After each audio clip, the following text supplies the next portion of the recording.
Realistically speaking, being a Mavs fan has to be one of the worst decisions I've ever made in my human existence. This is so stressful. Uh, so this was an entertaining week to say the least for the Dallas Mavericks. Coming off last night, a loss against the Lakers, where Austin Reeves decided to be the best player in Lakers franchise history. Don't quote me on that. But we've been going through a stretch where our shooters aren't shooting well. They're not shooting well. And our name has been thrown in trade conversations for some of the more intriguing players in the league. We had a Tim McMahon article drop about us. Luca hurt. I mean, everything that can go wrong and can go interesting for this team seems to have been happening this week. So first thing is the Lakers loss. So as of recent, Tim Hardaway Jr., Dwight Powell, Reggie Bullock, those players have all been pretty poor. Tim Hardaway Jr. has been ass. Reggie Bullock, terrible. Dwight Powell might be the worst starting player in the league. Not even center. Might be the worst starter in the league. I'm not ready to give up on these players. I was ready to give up on these. I've given up on Tim Hardaway Jr. for a little while now.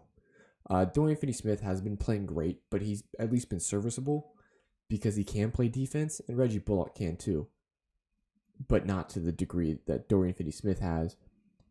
But Dorian Finney-Smith has also been better offensively. Tim Hardaway Jr., I am so sick of. I am so sick of Tim Hardaway Jr. I am so done with him. Might be the worst facilitator, worst passer in NBA history. Give me Darko Milicic passing other than Tim Hardaway Jr. But all that to say, Kristaps Porzingis has been playing real well, and Josh Green. Now let me tell you about Josh Green. Josh Green has been coming out of his shell and has been one of the more intriguing players of this team so far this year. If you don't know, Josh Green has been my favorite Maverick this year. I am head, fun fact, of the Josh Green fan club. So if you have any invites, DM me.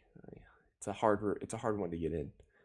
But the Mavs have a bunch of these really weird niche players that have weird fan clubs, like Josh Green, Moses Brown, and Frank Ntilikina. Those are three players that all legitimately have pretty big fan bases and aren't the best player on the team. Especially for a mid-level market like the Lakers, you're gonna have a fan club for every team because they're the Lakers. But the Mavs, there's three pretty mediocre players that have potential, don't get me wrong, but aren't the stars of the team that have huge cult followings. So these huge cult followings, they're funny. And I just happen to be the head of the Josh Green one. So Josh Green, I'm ready to say he should start. Reggie Bullock's been bad. Tim Hardaway Jr. has been bad. Jalen Brunson looked like the second coming of Isaiah Thomas yesterday, just destroying the Lakers. Maxi Kleber's been all right, but all that to say, we are a 500 team looking bad, and I think we need to shake it up. And you know who would shake it up? Kyrie Irving. Kyrie Irving would shake up the league and the team for that matter. So it's been rumored for a little while that Mark Cuban and the Dallas Mavericks were in trade talks with the Brooklyn Nets for Kyrie Irving, and allegedly Kristaps Porzingis' name came up and a whole bunch of stuff. Mark Cuban said that this was cap, and I have reason to believe both sides of the party. I believe there was a call made, but I don't believe trade talks were super serious. Now, on the Lowe podcast with Zach Lowe, he had Bobby Marks on the podcast, who, if you don't know, was a general manager for the Brooklyn Nets a few years ago. So he knows. He has the in on the Brooklyn Nets. And he said, I'll play the clip. You are in a position where you don't need to get dollar for dollar for Kyrie Irving. You can be like, look, we just need some, we're getting zero from him right now. He's not even with us. If you just give us 2 or 3 useful role players who can shoot or defend or both, that helps our team. Bobby, can you give me anything? Well, I think the obvious team would be a team like Dallas, right? Like a team like the Mavericks, but I don't know if any of those role players would have appeal to Brooklyn. and let's just take Porzingis out of the equation, right? Like guys like Hardaway Jr., Jalen Brunson, Dorian Finney-Smith, Kleber, like that package of guys. That's like what you said. Like, hey, can we just get 2 or 3 guys to kind of fill in the blanks, our roster that we've got some voids at.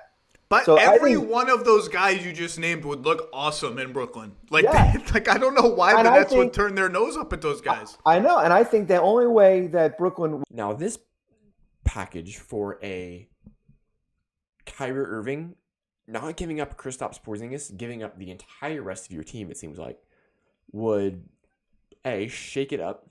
You give up a lot of draft capital, but you would be adding the 4th best point guard in the league, probably, on your team. You need a secondary creator. You need shot making. You need another person that can just dribble the ball. You know what? Kyrie does all of that. He might be the best dribbler in NBA history. I think he's the best dribbler in NBA history.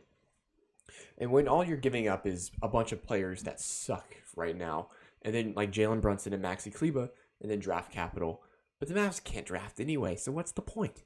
We suck at drafting. Good Lord, we suck at drafting. Other than 2018, we don't deserve draft picks ever again. So, all that is to say, Kyrie Irving I do not believe he will be a Dallas Maverick. Don't get me wrong. But I think Mark Cuban did the right thing by saying that he hasn't talked, because if he does, he gets fined, and it's exploitation, and it's tampering and all that. So he did the right thing by saying, no, we're not talking to the Brooklyn Nets. But the idea of a Kyrie Irving, Luka Doncic, and Kristaps Porzingis team, Western Conference Finals. And if you keep players like Josh Green, who's high energy, a good defender, because you're going to need good defense with Luka and Kyrie as your backcourt. And then maybe keeping I don't know, you keep no one else. Maybe even Sterling Brown, but you don't want to give Sterling Brown rotational minutes. Anyway, that's the Kyrie Irving trade. Sign me up. I personally don't know if I'd give up Kristaps Porzingis quite yet, because in this ideal world, Kyrie wants to play for us. We want Kyrie to play, so he'll come in and play.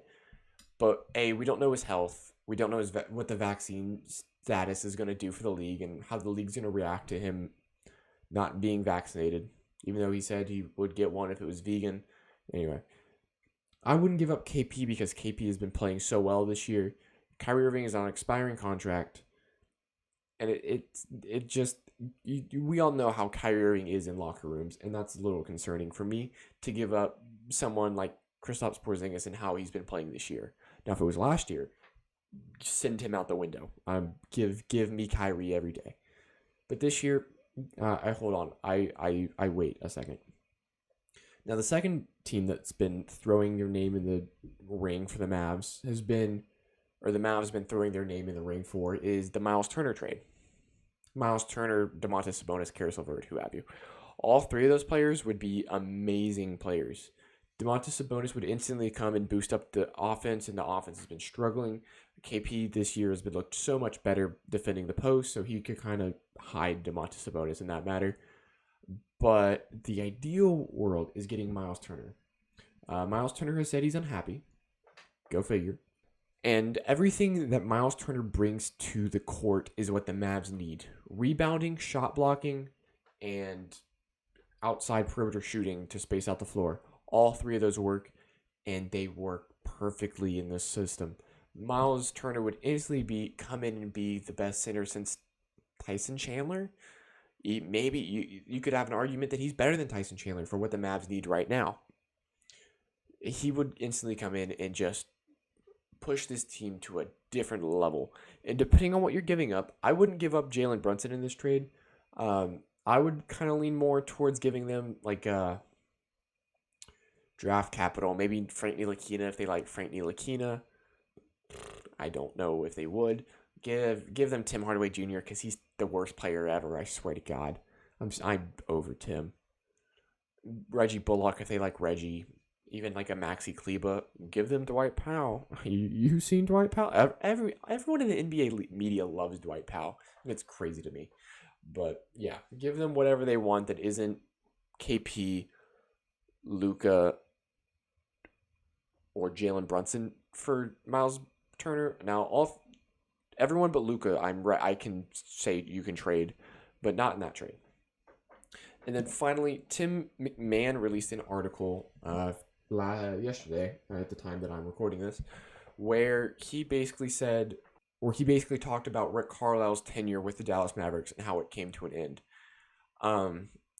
Rick Carlisle, I didn't like Rick Carlisle last year. I was on the band of he needs to go, and I could not look any better. Yeah, screw Rick Carlisle, dude. What? The whole Dennis Smith Jr. part where he said that Dennis Smith Jr. was jealous of Luka, and Luka hated that he did that because Dennis Smith Jr. was his friend. Rick Carlisle is an absolute loser. Absolute. I hate Rick Carlisle. That is so upsetting that he would do that to his team. And the Kristaps Luka dynamic, that's always been a little strange. But Rick Carlisle not being able to help that situation out is just mind-boggling to me. I read that article and I was expecting to go into it being like, oh, well, I already didn't like Rick Carlisle, but like, whatever. Not going to send me one way or the other. Oh, it did. Rick Carlisle is a terrible coach. And if he didn't win that ring in 2011, he would be looked at as one of the worst coaches in the league, in my opinion. Because his Pacer team right now is failing. They're going through a rebuild, even though they weren't supposed to. The Mavs went through a rebuild. The front office of the Mavs has been bad anyway, but, whatever. The only positive thing I took away from Rick Carlisle's tenure here is that he wanted to draft Donovan Mitchell. Hey, man, I guess we got to have him drafting people because, good Lord. But, yeah, Rick Carlisle, send him out. I'm so glad we got rid of him in Dallas. Now, I wasn't super happy with the Jason Kidd hire until I read that article, and I'm still not super happy with it. But I'm happier than I was before the article because of how it sounds like he's communicating with the players and how everyone seems to be happier now. And I can get behind that. But the idea of a coach exiling a player that they drafted a year before and making him know that he's worthless to the team is crazy. I'm so glad he's Indiana's problem now, and now that he's causing problems in Indiana, it seems like with Domantas Sabonis wanting out, just so glad he's done. The last thing is that Luka's out for a few games. He's looked fine. They showed a couple of videos of him warming up. He had no knee brace. He'll miss the game on Saturday or Sunday against the Timberwolves. I think, honestly, this is more of a trying to get Luka in shape thing than Luka's a super injured thing. Now, could we have used Luka in the past couple of games? Sure. But who needs Luka when you have Josh Green on your team? I'm about to... Like I said, I love Josh Green. He plays with such a grit. He knows that his minutes are limited and that he's getting about 15 minutes a game when last year he barely played at all. Start of the year, he barely played at all. But he's been so determined in his minutes to do good things. It looks like every rebound he's going for, offensive or defensive, he's trying to cause problems on the defensive side. And on offense, he's always moving. He's always making the right pass. Now, he's not perfect. His shooting is starting to come along, but it's still not great. I could give or take some of the passing up. He passes up a few more shots than I would like him to. But his jump shot looks really good. It's looking a lot smoother than it did just last year. He's had some time in the G League, played really well, and they brought him back up, and now they're starting to use him. And I'm ready for him to start over Tim Hardaway Jr. or Dorian Finney-Smith, largely because he can handle the ball. It's not great, but he can do it. He's a really good passer. He always makes a smart play, and that's something that Tim Hardaway Jr. and Reggie Bullock don't do. They're not good passers. They're not good shooters right now because both of them are just shooting the ball. You can tell when Tim Hardaway Jr.'s shooting is off because he shoots every ball and they all miss. Reggie Bullock, everything seems to be rimming out on him, just like in and out. So, I mean, he can't catch a break. But his contract and everyone else's contract was able to be traded yesterday. December 15th, everyone's able to be traded. So let's make some moves. Let's go get Kyrie Irving because why not? Let's go get Miles Turner because he fixes every problem the Mavs have had. Let's shake it up. And let's go get some wins.